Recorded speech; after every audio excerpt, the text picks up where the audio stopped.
When the Pinecrest Heights HOA slammed a 74-year-old Navy veteran named David Kane with a $10,000 fine for his wheelchair ramp, the board president, Clara Whitmore, smirked. "Maybe you should have thought twice before buying here, old man. This isn't a nursing home." Metallic creak of David's wheelchair blended with the sharp rhythm of her heels clicking against the spotless concrete, her designer perfume trailing in the morning air. But here's what she didn't know. David wasn't some helpless retiree scraping by on a pension. He was the silent owner of 423 homes, nearly half the entire neighborhood, quietly purchased over 15 years while everyone assumed he was just another broke veteran. His property empire was worth $47 million, and he had been documenting every shady move the HOA made. By sunset, the woman who mocked a disabled war hero would realize she had been collecting rent from the very man she tried to destroy. David was about to show 847 households what real justice looked like. What would you do if a power-hungry HOA president tried to bankrupt a disabled veteran? Drop your thoughts below. And where are you watching from? Share your own HOA nightmare stories. You never know. Your story could be next. David never planned to be a landlord, much less a neighborhood powerhouse. 3 years earlier, when his wife Eleanor lost her battle with cancer, she gripped his hand in that sterile hospital room and whispered, "Promise me you'll help people who can't help themselves, David." The smell of disinfectant and her fading jasmine perfume haunted him long after. He had served 32 years in Navy intelligence, his spine shattered by Gulf War shrapnel. Pinecrest Heights was supposed to be his quiet retirement, just him, his beat-up 2009 Honda Civic, and grocery store coupons. Then his uncle passed, leaving David $2.3 million in a choice. Watch corporate landlords devour his community or step in. Eleanor always said the quietest person in the room sees the most. So David did what Navy intelligence taught him. He went invisible.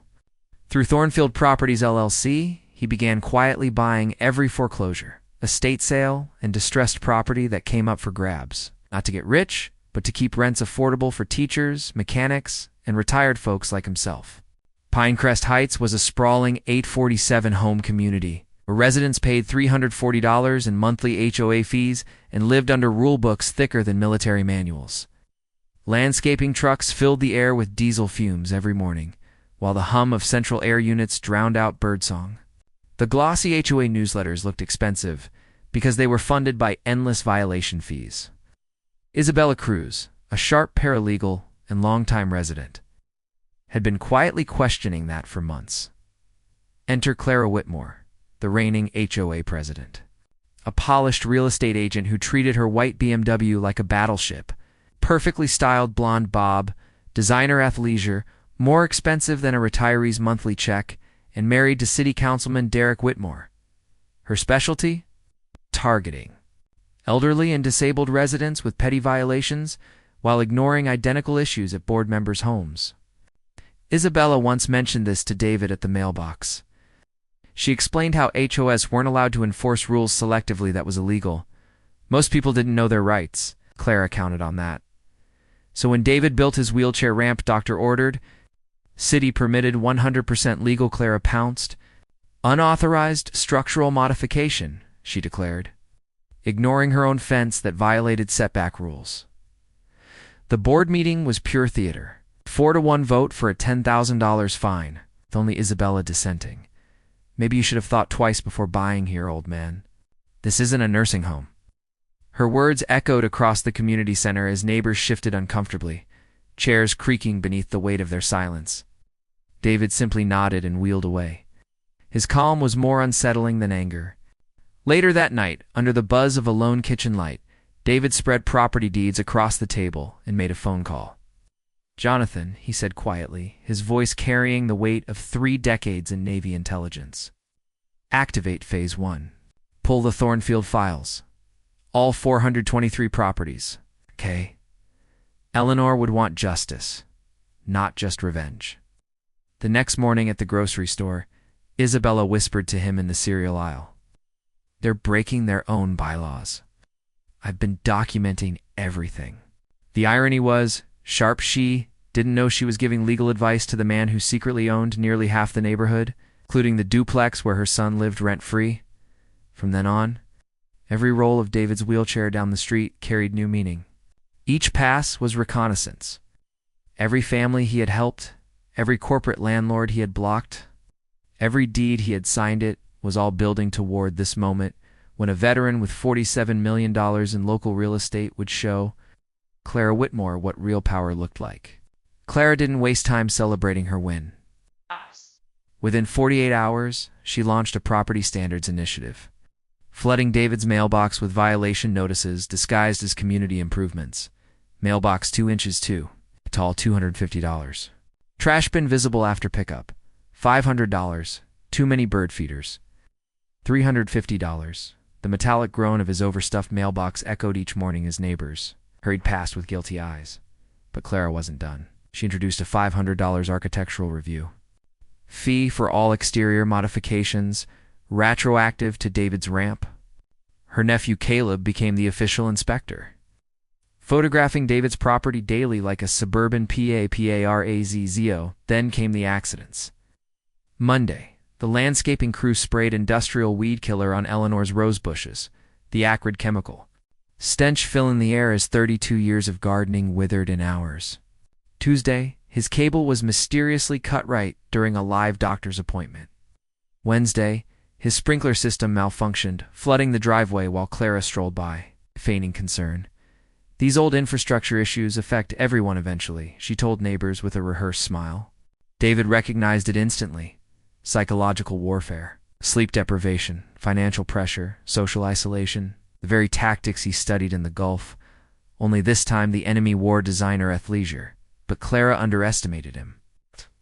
While Caleb took photos of David's violations, David was documenting theirs. Clara's illegal fence, the treasurer's unpermitted deck, the secretary's business signs direct violations of HOA rules.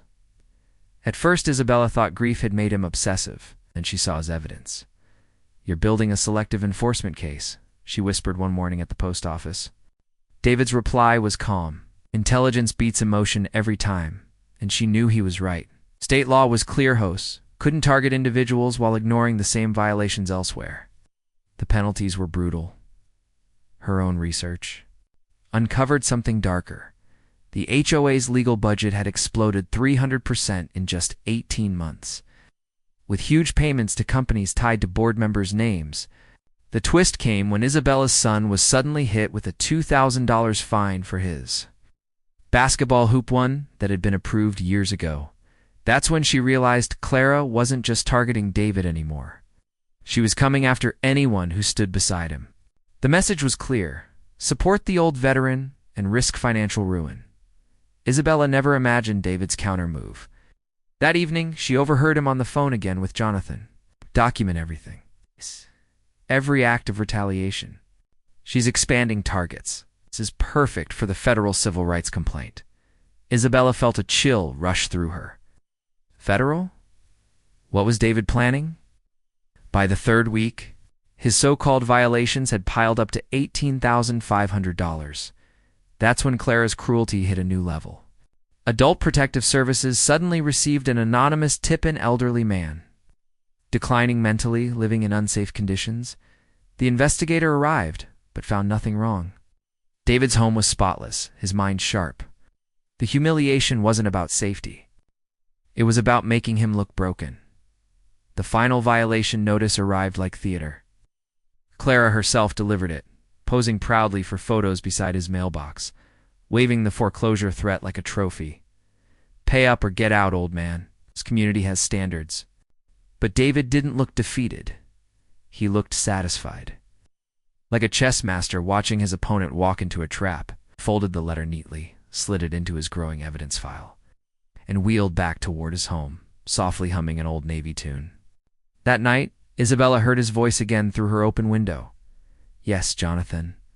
The 30-day disclosure period starts now. You've triggered the federal complaint. No, don't stop them. Let them keep digging." A shiver ran through her. Clara Whitmore had just made the biggest mistake of her carefully manicured life. The foreclosure notice spread fast, but not in the way David wanted. Clara leaked the story first.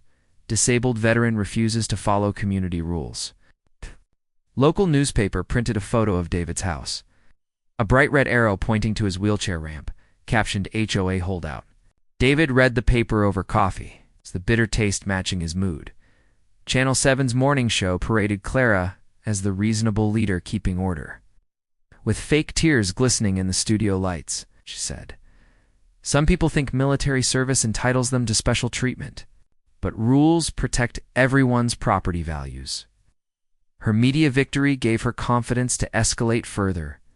Tree crews accidentally dropped heavy branches on David's Honda Civic. The crunch of glass was followed by fake apologies. Pest control sprayed toxic chemicals near his air intake, forcing him to seal windows during the hottest week of the year. Street cleaners somehow malfunctioned daily, soaking his porch in oily water. But the psychological warfare was worse.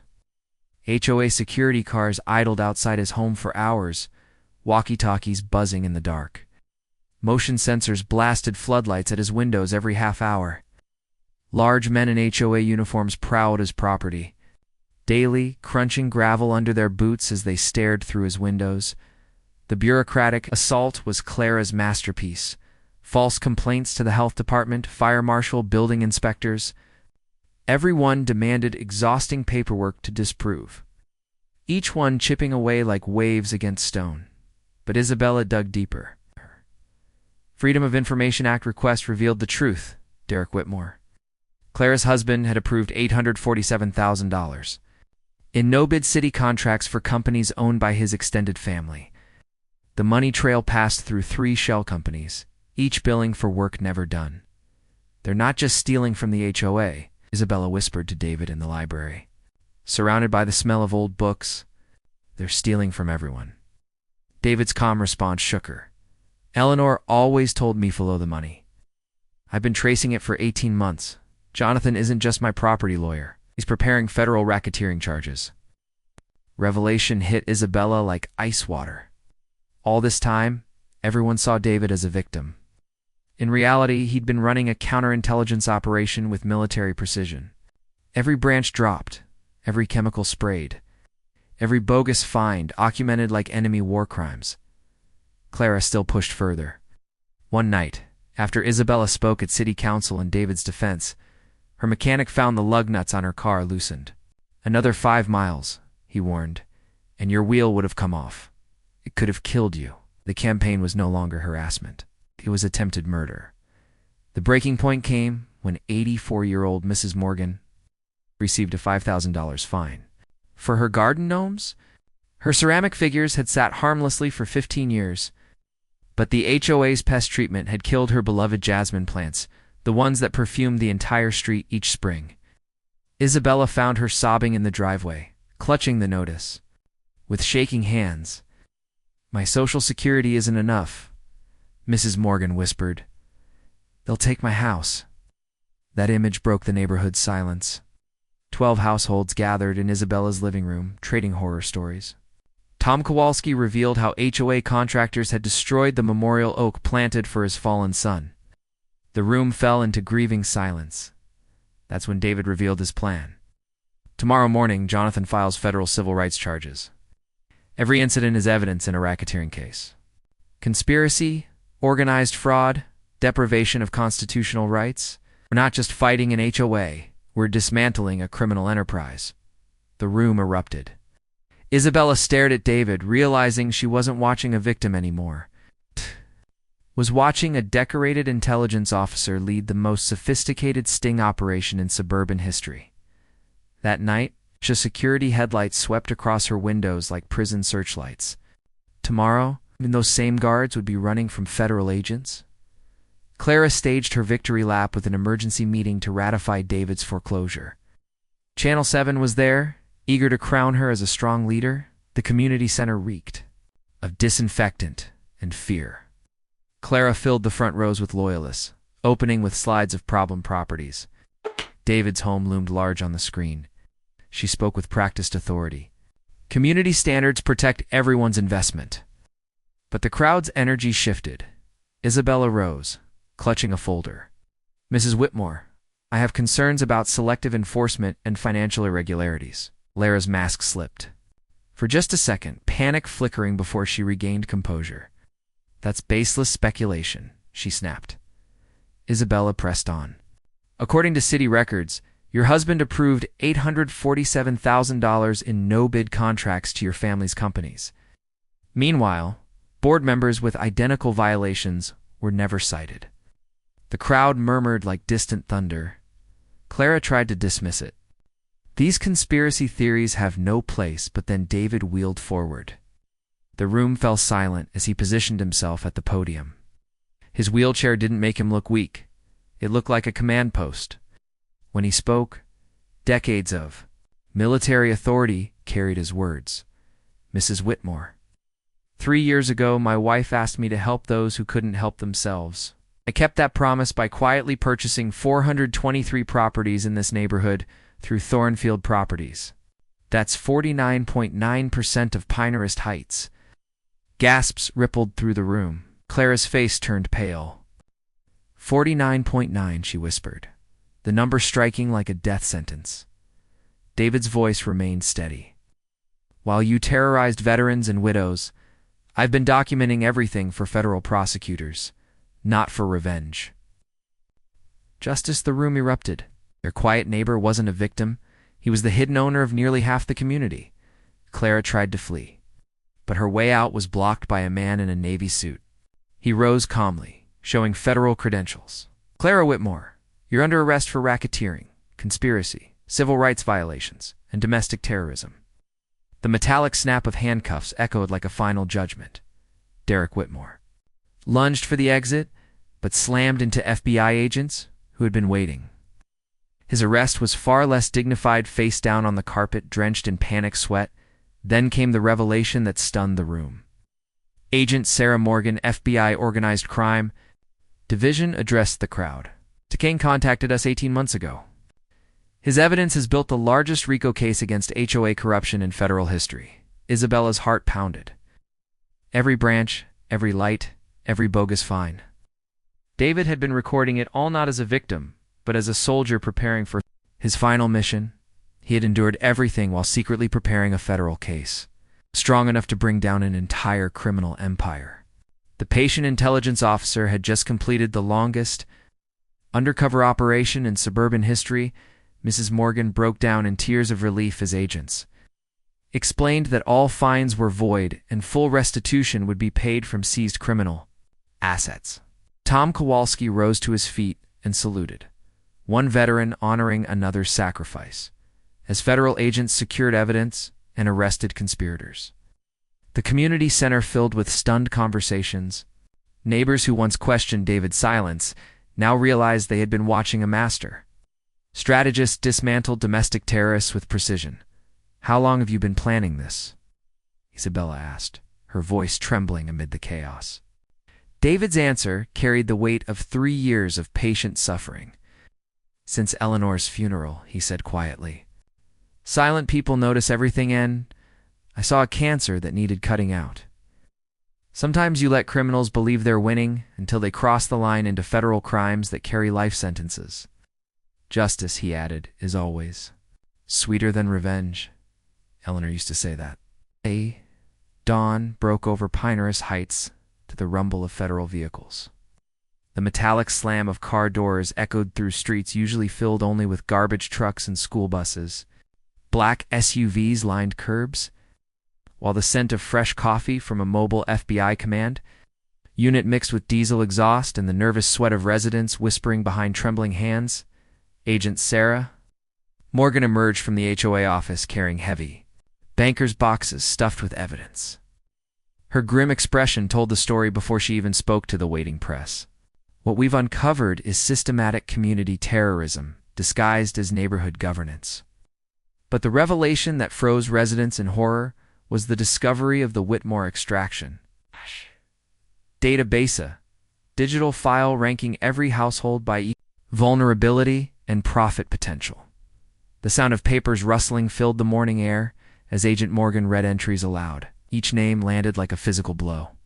Mrs. Morgan, priority target number 3, limited English, socially isolated. Estimated extraction, $15,000 over 24 months, Tom Kowalski. Target number 7, grief compromised. Relatable.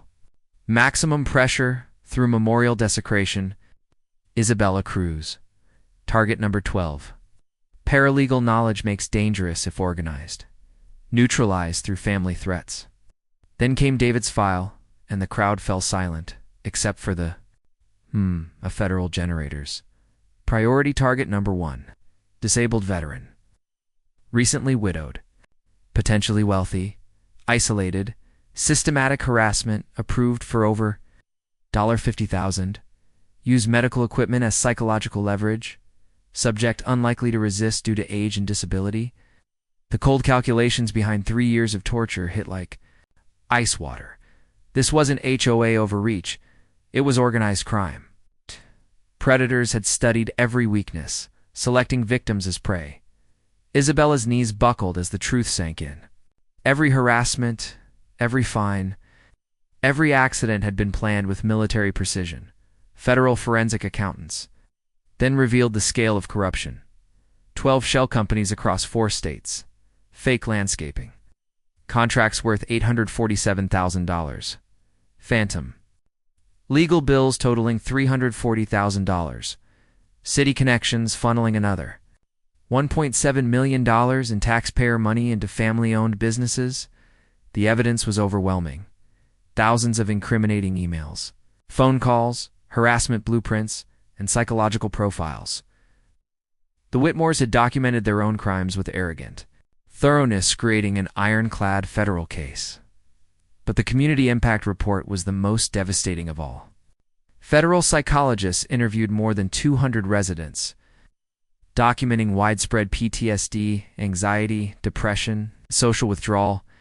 Mrs. Morgan had abandoned her garden after the Jasmine incident. Tom rarely left his house except for groceries. Children no longer played outside. Their parents terrified that normal activities might trigger harassment. This is exactly what we've documented in communities terrorized by organized crime, Agent Morgan explained. The Whitmore Network wasn't just stealing money, they were destroying human lives for profit.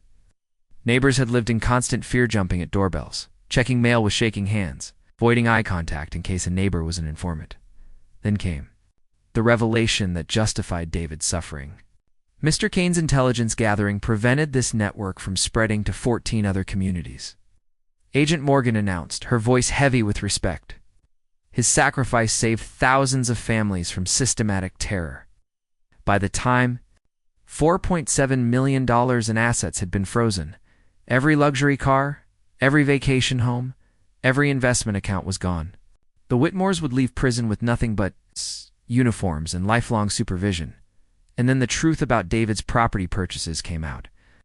He hadn't been collecting houses, he had been protecting families. Each foreclosure he blocked had saved a household from financial ruin. Each landlord deal he stopped had kept a neighborhood safe from exploitation. Isabella stared at David's modest ranch house across the street, finally understanding.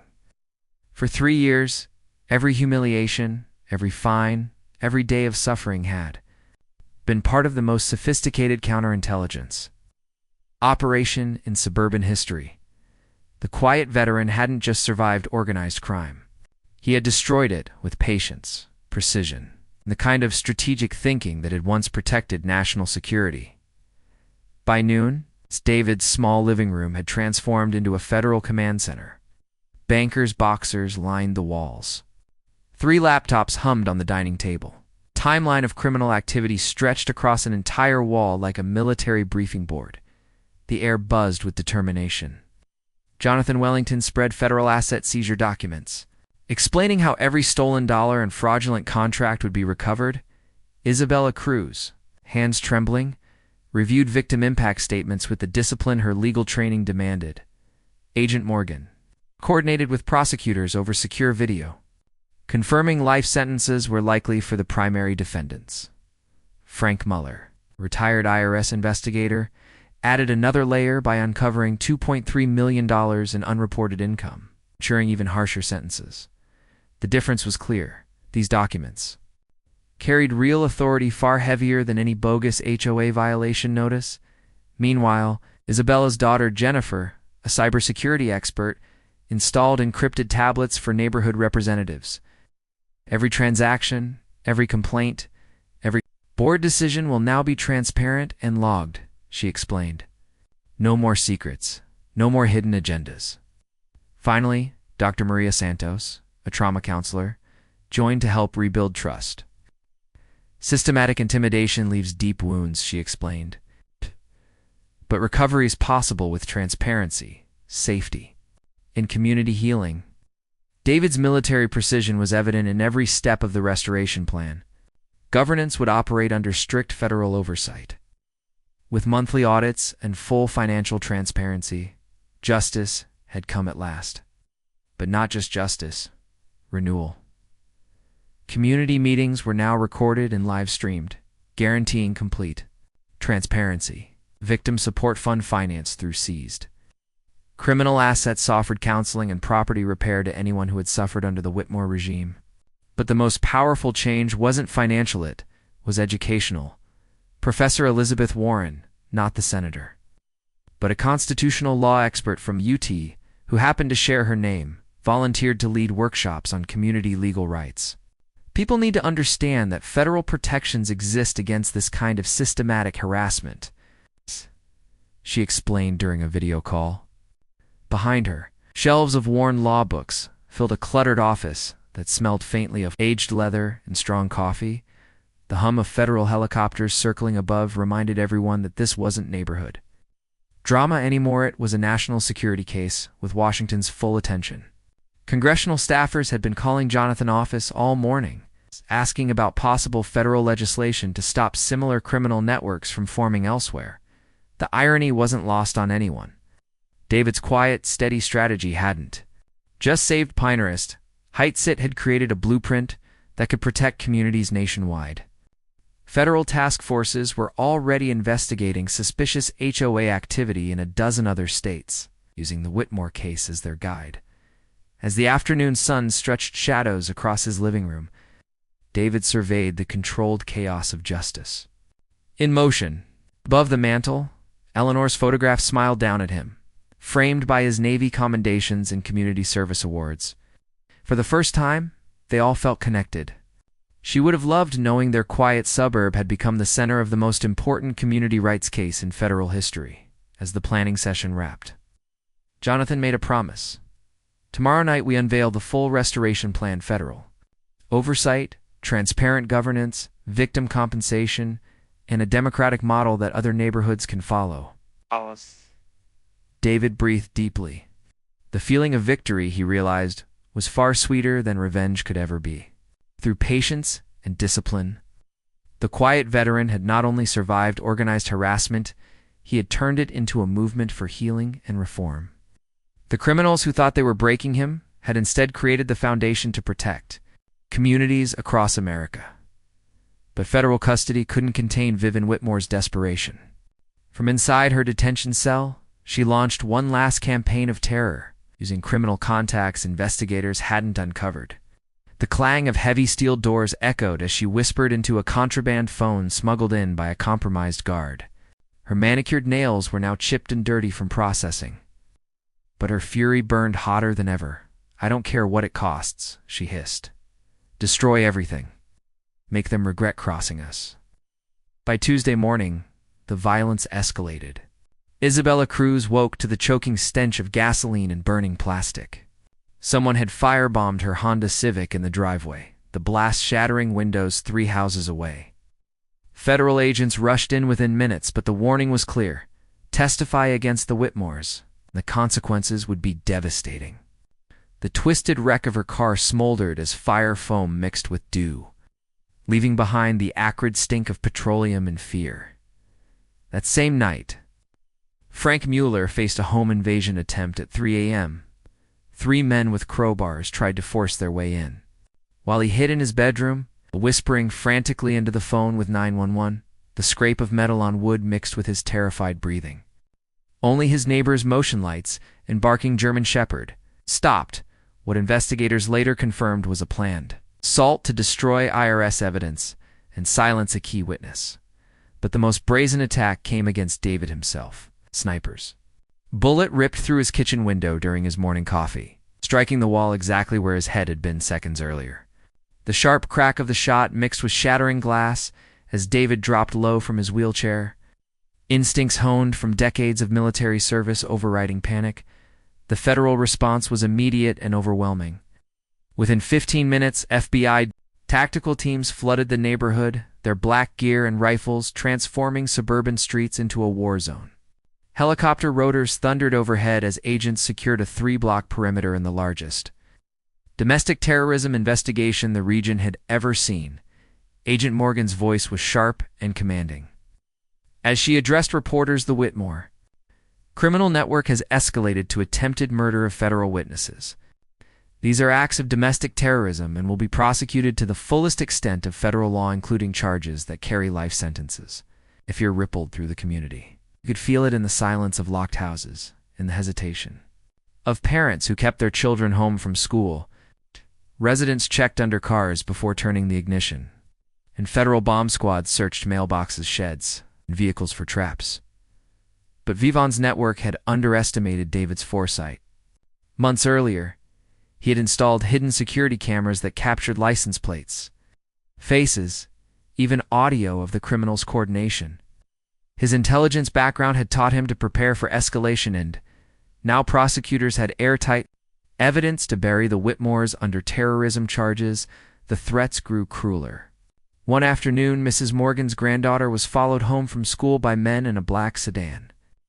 Their whispered threats in broken Vietnamese promised consequences for elderly women who dared testify. The child's tears mixed with her grandmother's sobs as federal marshals moved the entire family into protective custody. Wiretaps soon revealed the scope of the conspiracy. Intercepted calls spoke of chemical attacks, bombings, even assassinations of every witness connected to the Whitmore case. Prosecutors would later play those recordings in court as proof of a plot to commit mass violence in defense of HOA corruption. Yet through it all, David's calm never wavered. He told Agent Morgan during a secure briefing, "Let them keep digging. Every threat, every attack adds another life sentence. They're destroying themselves with their own rage." From her safe house, Isabella finally understood David hadn't just endured the Whitmore's terror. He had turned it back on them, forcing them to reveal the full scale of their crimes. By losing control, they had given him exactly what he needed, the evidence that would end their reign forever. The quiet veteran was always 3 steps ahead of ruthless criminals who believed violence could overpower justice. Federal detention wasn't enough to contain Derek Whitmore's vast criminal web. From his prison cell in the Metropolitan Correctional Center, he made one final desperate move, using decades of corrupt connections, built through city contracts. The clanging of prison phones blended with hushed voices as Derek activated his hidden assets. Contractors, security guards, and even off-duty cops who owed their livelihoods to the Whitmore family. Into a smuggled phone, his voice rasped, "Wipe them out. Burn everything. Leave no witnesses, no evidence, no community left to speak." The mask of a city councilman was gone. What remained was a career criminal revealing his true nature. By Thursday morning, Pinecrest Heights looked like a war zone. Professional arsonists struck at 4 a.m., torching the federal command post. The explosion shattered windows for miles.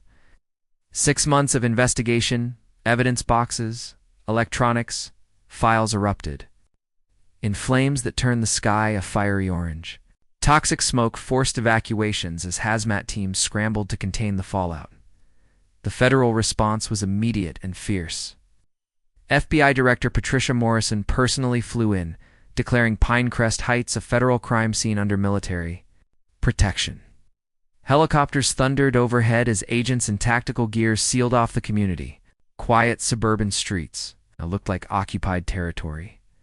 But the criminals escalated with ruthless precision.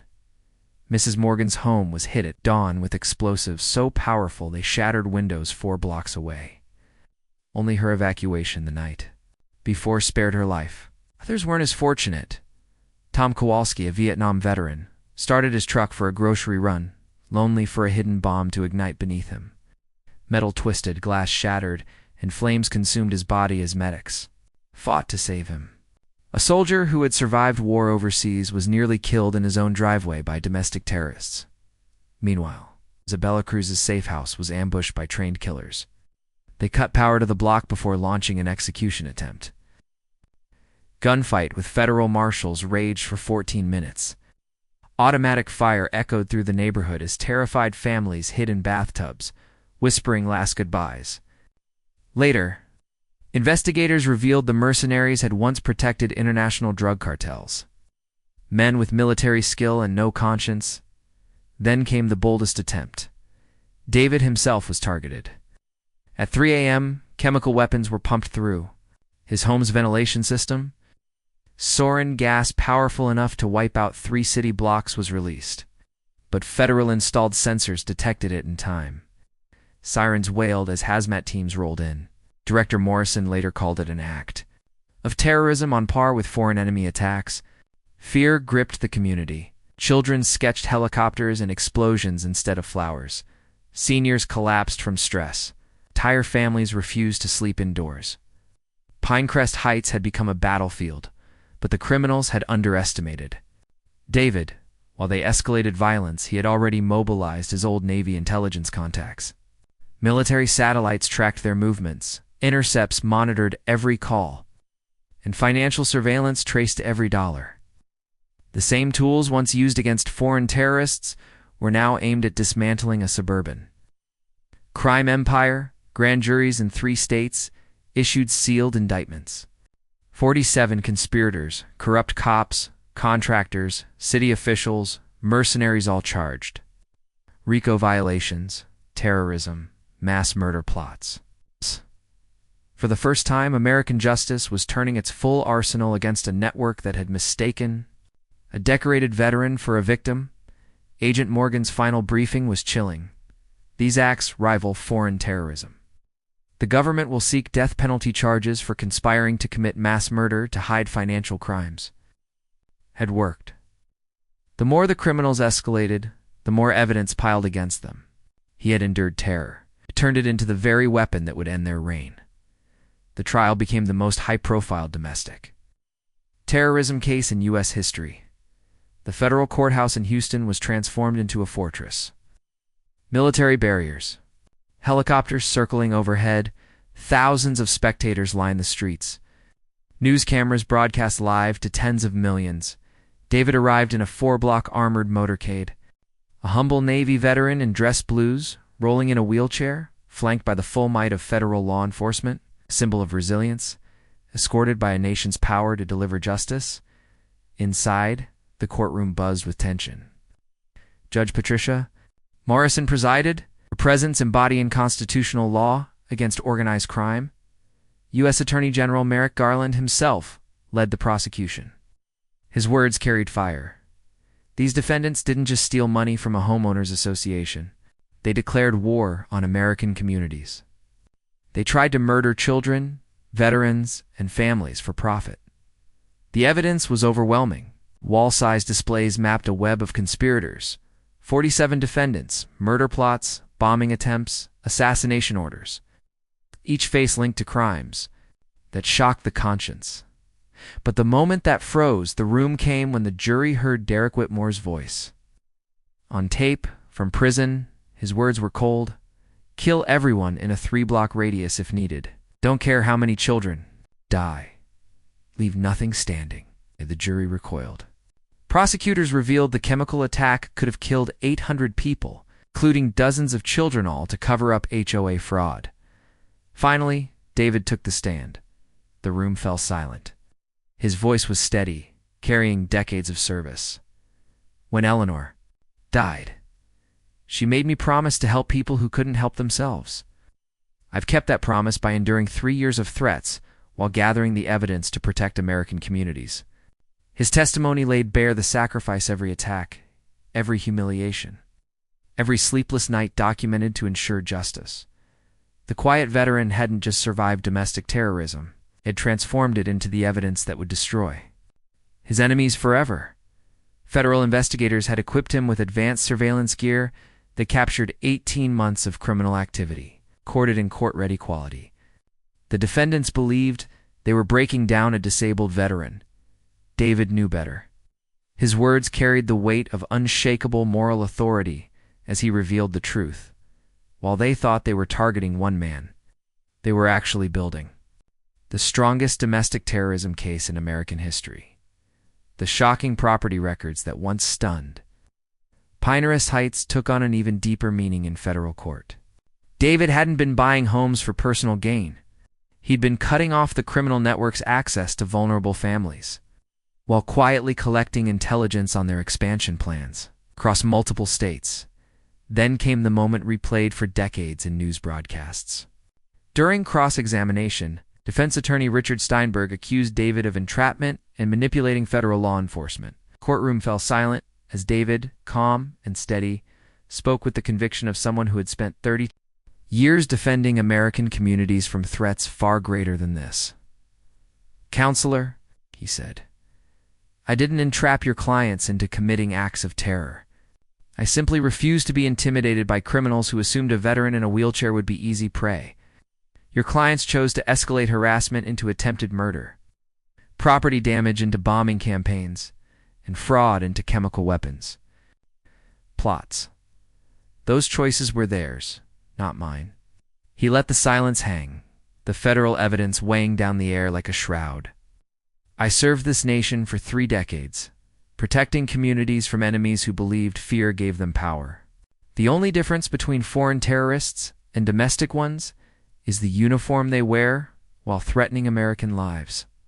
The jury took just 47 minutes to return guilty verdicts on all 847 charges: domestic terrorism, racketeering, conspiracy to commit mass murder, and civil rights violations. Judge Morrison delivered swift justice life without parole for Clara and Derek Whitmore, death sentences for mercenaries behind chemical attacks, and federal oversight for every surviving conspirator. As the defendants were shackled and led away, the sound of chains scraping marble mixed with the quiet sobs of families who had finally learned the scale of crimes committed in their name. David's closing words became legendary. "The criminals who thought they could terrorize our neighborhoods learned something today. Quiet people see everything, document everything, and when we act with the full authority of federal law. Every stolen dollar has been recovered. Every predator will spend life behind bars. And every family can sleep safer tonight because these threats will never return." The courthouse erupted in a standing ovation that lasted 7 full minutes, echoing across 4 city blocks. 2 years later, Pinehurst Heights had become a model of resilience in an American community that not only survived organized terrorism, but transformed into a national example of democratic neighborhood governance. Where helicopters once roared, children now played. Where command posts once stood, neighbors built gardens and shared food. Congress passed the David Kane Community Protection Act, creating federal oversight of homeowners associations and outlawing systematic harassment tactics that had plagued thousands of families. Roses replanted in Eleanor's memory filled the air with fragrance near the new community center. Funded by federal compensation and built on the ruins of the old HOA office. Awarded the Presidential Medal of Freedom, David became an unlikely national symbol of quiet heroism. His work was studied in universities, featured in documentaries, and cited in Congress. Yet he remained the same humble veteran rolling through the streets every morning, greeting neighbors who knew they owed their freedom to his sacrifice. Healing spread across the community. Dr. Santos's trauma programs helped families rebuild stronger than before. Mrs. Morgan's granddaughter once, terrified, now proudly gave tours explaining how federal protection saved her family. Tom Kowalski, scarred from bomb blasts, but alive, became David's fishing partner and closest friend. Federal restitution recovered $4.7 million in stolen funds, with total compensation reaching $12.3 million. Families received every penny of illegal fines back plus interest. Pinehurst Heights flourished with new parks, gardens, and cultural festivals. David's foundation, named for Eleanor, expanded the fight nationwide, supporting hundreds of neighborhoods facing similar abuse. Even international observers studied the Pinehurst Heights model as a blueprint for defending vulnerable families against organized crime. The annual Community Freedom Festival drew thousands, filling the air with barbecue smoke, music, and laughter. From children who once lived in fear, immigrant families from across the world came to see the place that proved ordinary. Americans could defeat extraordinary evil. David's daily routine stayed simple: coffee, neighborhood visits, and calls. With prosecutors working on new cases, he often stopped at the community garden, the memorial bench, or the library, where local children now learned the tools of democracy. The victory no longer felt like revenge, felt like legacy, living proof that patience, strategy, and cooperation could turn tragedy into renewal. Eleanor would have loved seeing it all. David found family among neighbors, friendship among agents, and peace in knowing her memory lived on through service. At one town hall, as the sun dipped purple over Pinehurst Heights, David addressed the packed community center. Eleanor always said the quietest person in the room sees the most. Remember this: if your neighborhood is being terrorized by criminals pretending to hold authority, document everything. Contact federal authorities, and never forget they aren't powerful. They only act powerful until someone calls their bluff. With the full weight of American law, the applause roared, long enough for news. Cameras to capture a moment that would inspire communities across generations. Outro voiceover style. Share your HOA story in the comments. We read every one, and sometimes investigate with federal resources. Subscribe for more stories where ordinary people stand up against extraordinary corruption, because justice delayed is not justice denied when patient people refuse to surrender their homes, communities, and freedom. And stay tuned next week. How a small-town librarian uncovered a governor's $50 million embezzlement scheme using nothing more than public records and determination. You're watching HOA Stories, where corruption ends and communities fight back.